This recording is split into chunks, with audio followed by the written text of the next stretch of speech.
గౌరవనీయులైన ఉపాధ్యాయ మిత్రులందరికీ GRR entertainment ఛానల్కి పునఃస్వాగతం. ఈరోజు ఈ వీడియోలో 3వ తరగతి రెడీనెస్ ప్రోగ్రామ్ సంబంధించి 12వ రోజు విద్యార్థులకు నిర్వహించాల్సిన కృత్యాలు మీకు అందించే ప్రయత్నం చేస్తాను. మీలో చాలామంది చూస్తున్నారు, లైక్ మాత్రం దయచేసి చేయవలసిందిగా కోరుతున్నాను. మీకు నచ్చితే దానివల్ల ఎక్కువ మందికి మన వీడియో వెళుతుందన్నమాట. దయచేసి లైక్ చేయటం మాత్రం మర్చిపోవద్దు. తెలుగు 12వ రోజు మనకి వాక్యాలు పేరాలు ఇచ్చారు. దానిలో మనం ఇప్పుడు ఒక అభినయ గేయం. దసరా పండగ వచ్చింది, బొమ్మల కొలువు పెట్టింది, సంక్రాంతి పండుగ వచ్చింది, సరదాలెన్నో తెచ్చింది, క్రిస్మస్ పండుగ వచ్చింది, బహుమతులెన్నో ఇచ్చింది, దీపావళి పండుగ వచ్చింది, దీపాల వెలుగు నింపింది, రంజాన్ పండుగ వచ్చింది, మిఠాయిలెన్నో పంచింది, రంజాన్ పండుగ వచ్చింది, మిఠాయిలెన్నో పంచింది. వెరీ గుడ్ చిల్డ్రన్, బాగా పాడారు పిల్లలు. ఇక్కడ ఇవ్వబడినటువంటి ఈ ఆటను మీ టీచర్ గారు చక్కగా ఆడిస్తారు. ఈ రెండింటిని కూడా దీన్ని జాగ్రత్తగా ఆడండి పిల్లలు. ఇది చదవటం వ్యక్తపరచడానికి సంబంధించి. తోట అందం. మా గులాబీల తోట అందంగా ఉంది. బడి భోజనం. మా బడిలో భోజనం చాలా బాగుంటుంది. 2 పదాలు కూడా వాడామన్నమాట. ఆకాశం చందమామ. ఆకాశంలో రాత్రివేళ చందమామ అందంగా ఉంటాడు. సైకిలు బజారు. నేను సైకిల్పై బజారుకి వెళ్తాను. సో ఈ రకంగా మీకు ఇంకా ఇన్నోవేటివ్గా రాసుకోవాలంటే రాసుకోవచ్చు. ఇక ఇక్కడ ఇవ్వబడినటువంటి పారాగ్రాఫ్ని మనం చదివాము. దానిలో ఉన్న ప్రశ్నలకి సమాధానాలు ఇవి. ఎవరెవరు బజారుకి వెళ్ళారు? సో ఆనంద్, ఉదయ్ బజారుకి వెళ్ళారు. బజారులో ఏమేమి కొన్నారు? సో దీపావళి పండుగ కాబట్టి ఇవన్నీ కొనుక్కున్నారనమాట. తర్వాత ఇక్కడ మీకు ఇవ్వబడినటువంటి సబ్స్టిట్యూషన్ టేబుల్ని జాగ్రత్తగా ఇలా రాసుకోండి. అయితే ఇక్కడ వెర్బ్ కరెక్ట్గా మీరు రాసుకోవాలి. రమ్య జున్ను ముక్క తిన్నది, రమ్య కొబ్బరి నీళ్లు తాగింది, రమ్య వెన్నెలలో ఆడుకుంది, రమ్య ఎక్కాల పుస్తకం చదివింది. సో అలాగే ఇక్కడ మీకు 10 డిక్టేషన్ పదాలని అట్లా మీ టీచర్ గారు ఆడిస్తారు, చక్కగా రాయండి. ఇక ఇంగ్లీష్కి సంబంధించి 12th day means of transport ఇచ్చారు. ఇక్కడ మనం రకరకాలైనటువంటి ట్రాన్స్పోర్ట్ చూసాము. So what do you see in the picture? Different vehicles లేదా మీన్స్ ఆఫ్ ట్రాన్స్పోర్ట్ అని కూడా రాసుకోవచ్చు. తర్వాత చూడండి, name the transport that is used to travel by air. ఎయిర్లో వెళ్ళాలంటే మనకి ఏం కనపడుతుంది ఇక్కడ? ఎస్, ఏరోప్లేన్ అనమాట. Which vehicles are used for transport? Road transport. So car, bus, lorry, bike, bicycle ఇవన్నీ వస్తాయి. ఇది మాత్రం ప్రత్యేకించింది రైల్వే మీద మాత్రమే వెళ్తుంది. ఇది అంటే పట్టాలపైన వెళ్తుంది. ఇక్కడ మనల్ని కొన్ని ప్రశ్నలు అడిగారు. Name 2 land transport vehicles. మీరు ఏమైనా రాసుకోవచ్చు. నేను కార్స్, బస్సెస్ రాశాను. Which vehicle travels in the sky? Aeroplane, అలాగే హెలికాప్టర్ కూడా మీరు రాసుకోవచ్చు. What helps us to reach place quickly? మనకి ఇక్కడ వచ్చి ఇవ్వబడినటువంటి దానికి ప్లేస్కి త్వరగా వెళ్ళాలంటే మనకు కావాల్సింది ట్రాన్స్పోర్ట్. అంటే ఇక్కడ ఉన్న పారాగ్రాఫ్ని చదివి మనం ఆన్సర్స్ రాస్తున్నాం అనమాట. Where do boats and ships travel on? ఎక్కడ అవుతాయంటే వాటర్ మీద అవుతాయి. What do people use for short distances? తక్కువ దూరాలు వెళ్ళాలంటే మనం ఎలా వెళ్తామంటే బైసికల్ కానీ లేదా వాక్ లేదా ఆన్ ఫుట్ అంటాం, దాని ద్వారా మనం వెళ్తాం అనమాట.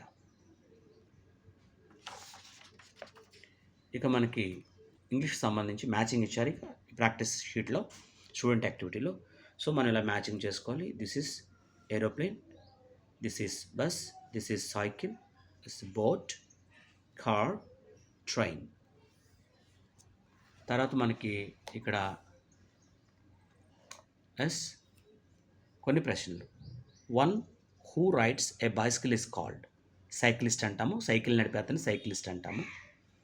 1 who flies the aeroplane is called? Aeroplane నడిపే అతన్ని పైలట్ అంటాము.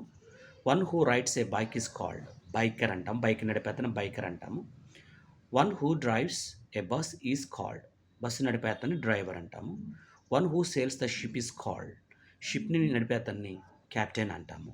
సో ఇవి రకంగా రాసుకోండి. తర్వాత ఇక్కడ హ్యావ్ రాయాలా, హ్యాజ్ రావాలా. సో సింగులర్స్ అన్నిటికి కూడా హ్యాజ్ రాసుకోవాలి, ప్లూరల్స్ అన్నిటికి కూడా హ్యావ్ రాసుకోవాలి. అలాగే ఐకి కూడా హ్యావ్ రాయాలన్నమాట. బట్ ఇక్కడ మనకి ఏమి ఇవ్వలేదు. పీపుల్ అనేది ప్లూరల్ కాబట్టి హ్యావ్ రాసాము, కార్స్ ప్లూరల్ కాబట్టి హ్యావ్ రాసాము, ఈచ్ సిటీ అంటే సింగులర్ కాబట్టి హ్యాజ్ రాసాము, ట్రైన్స్ అనేది ప్లూరల్ కాబట్టి హ్యావ్ రాసాము, బస్ అనేది సింగులర్ కాబట్టి హ్యాజ్ రాసాము. ఓకే, దీంతో మనకి ఇంగ్లీష్ కూడా పూర్తయింది. అలాగే మనకి మ్యాథ్స్కి సంబంధించి డివిజన్స్ ఇచ్చారు. డివిజన్స్లో చూడండి ఒకసారి, మనకి ఇక్కడ గోళీలు ఉన్నాయి. సో దెర్ ఆర్ 20 మార్బుల్స్, 20 గోళీలు ఉన్నాయంట. సో 4 ఫ్రెండ్స్ పంచుకుంటే ఒక్కొక్కరికి ఎన్ని వస్తాయి అని చెప్పేసి అన్నారు. మీకు తెలుసు. సో మనం ఒక్కొక్కరికి ఎన్ని వస్తాయి అనేది మీరు జాగ్రత్త చేయండి, మీ టీచర్ గారు మీకు ఎక్స్ప్లెయిన్ చేస్తారు. ఒక్కొక్కరికి ఎన్ని వస్తాయి ఎక్స్ప్లెయిన్ చేసిన తర్వాత మీకు అర్థమవుతుంది. ఒక్కొక్కరికి 5 వస్తాయి అన్నమాట. 1 2 3 4 5 అలాగా ఒక్కొక్కరికి 5 వస్తాయి. వీటిని మీరు ఇలాగా 5 మార్బుల్స్ దీంట్లో వేసి చూపించండి. వీటిలోని కూడా ఒక 5 మార్బుల్స్ వేసి చూపించండి. ఇక్కడ how can you distribute 12 marbles among 3 children, symbol ఉపయోగించి 12 మార్బుల్స్ని 3 ఇలా షేర్ చేసుకోవాలంటే మనం ఉపయోగించే ప్రాసెస్ అంటే డివైడెడ్ బై, డివిజన్ అనమాట. అందుకని మనం డివైడెడ్ బై వేసాము. తర్వాత వీటిని మీరు మార్బుల్స్ ఉపయోగించి చేయండి. బొమ్మలు ఉపయోగించి కానీ మార్బుల్స్ లేకపోతే రాళ్ళన్నా ఉపయోగించి చేయొచ్చు. మీరు వీటిని అలా ప్రాక్టీస్ చేసి మీకు అర్థమవుతుంది ఎలా వస్తుంది అనేది. ఇక ఇది మీరు చేయాల్సినటువంటి యాక్టివిటీ డివిజన్స్కి సంబంధించి. మీరు ముందు చేసిన తర్వాత ఈ ఆన్సర్స్ని చెక్ చేసుకోండి. నా దాంట్లో కనుక ఏదైనా మిస్టేక్ ఉంటే మీరు కామెంట్ సెక్షన్లో తెలియచేయండి.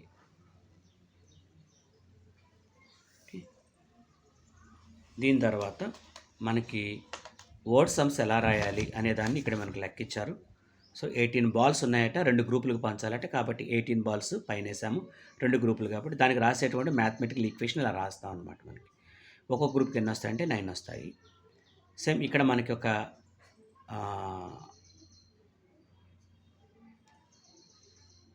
20 డివైడెడ్ బై 4 = 5 అని ఇచ్చారు, ప్రాబ్లం ఇచ్చారు. ఈ ప్రాబ్లంకి సంబంధించి మనల్ని మ్యాథమెటికల్ స్టేట్మెంట్ రాయమన్నారు. మనం ఇలా రాసామన్నమాట. Current when 20 chocolates are distributed to 4 students, 20 చాక్లెట్లు 4 స్టూడెంట్స్కి పంచితే ఈచ్ వన్ గెట్ 5 చాక్లెట్స్. దీనికి మనం ఈక్వేషన్లో అయితే ఎలా చూపిస్తాము, స్టేట్మెంట్ రూపంలో అయితే ఎలా చూపిస్తాం అనమాట. వెరీ గుడ్ చిల్డ్రన్, బాగా చేశారు. ఇప్పుడు మనం ఈవీఎస్లోకి వెళ్దాం. మీకు means of 12th day 12th means of transport ఇచ్చారు. దానిలో మీకు డిఫరెంట్ వెహికల్స్ ఇచ్చారు. ఒకసారి వెహికల్స్ పేర్లు చదువుతాను, మీరు జాగ్రత్తగా చెప్పండి నాతో పాటు. Car, helicopter, ship, aeroplane, boat, van, tractor, bullock cart, bus, train, bike, lorry. ఇప్పుడు మనకి ఈ 3 కూడా మీన్స్ ఆఫ్ ట్రాన్స్పోర్ట్ డిఫరెంట్గా వెళ్తాయి కాబట్టి మనకు ఒక టేబుల్ ఇచ్చారు. ఈ టేబుల్లో రాయమని చెప్పేసి అన్నారు. దీనిలో మనకి ల్యాండ్ మీద వెళ్ళేవి ఏమున్నాయి, ఎయిర్లో వెళ్ళేవి ఏమున్నాయి, వాటర్లో వెళ్ళేవి ఏమున్నాయి, ఆ పెద్దానికి ఒక ఎగ్జాంపుల్ వాళ్ళు ఇచ్చారు. మిగతా మనం రాస్తే ఈ రకంగా వస్తుంది. మీరు కూడా రాసిన తర్వాత చెక్ చేసుకోండి. ఈ స్పేస్లో మీకు నచ్చినటువంటి ఒక వెహికల్ బొమ్మ వేయమన్నారు, వేసి చక్కగా కలర్స్ వేయండి. దాని తర్వాత మనకి ఇక్కడ క్వశ్చన్స్ ఇచ్చారు. వీటికి ఆన్సర్స్ మనం చెక్ చేద్దాం ఒకసారి. Which one runs on the tracks, ఈ మూడిట్లో ఏది ట్రాక్ మీద వెళుతుంది అంటే that is train. Which vehicle is to travel long distance in short time, తక్కువ టైంలో లాంగ్ డిస్టెన్స్ వెళ్ళేది ఏంటంటే aeroplane. Which transport carries many passengers at once, ఈ మూడిట్లో ఏది ఎక్కువ మంది జనాలు తీసుకెళ్తుంది, దట్ ఈస్ బస్. ఏ అనేది మనకి ఆన్సర్గా రాశాం. అలాగే ఇక్కడ చూడండి question, what mode of transport is to travel in water, ఈ మూడిట్లో ఏది వాటర్లో ప్రయాణం చేస్తుంది. ఎస్, ఇది వెళుతుంది కాబట్టి షిప్ కాబట్టి బి రాసాము.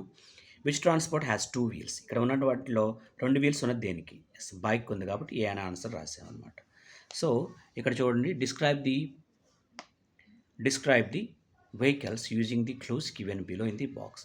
బస్సు, వీల్స్, కలర్స్ ఈ మూడిటిని ఉపయోగించి మనం రాయమన్నారు. Bus is the mode of transport used to travel on land. It has 6 wheels. It carries many passengers at a time. It is available in many colors. So 3 పదాలు మనం వాడేసాం. Wheels వాడాము, ఇదిగోండి wheels ఇక్కడ వాడాము, బస్ అనే పదం ఇక్కడ వాడాము, కలర్స్ అనేవి ఇక్కడ వాడాము మనం. ఇక్కడ మిమ్మల్ని రోల్ ప్లే చేయమన్నారు. ఒకళ్ళు నేరేటర్గా ఉంటారు, ఒకళ్ళు చైల్డ్గా ఉంటారు, ఒకళ్ళు బస్గా ఉంటారు, ఒకళ్ళు ఏరోప్లేన్గా ఉంటారు. సో ఇది జాగ్రత్తగా ప్రాక్టీస్ చేయండి. Thank you so much respected teachers. Please do like, share and subscribe our channel.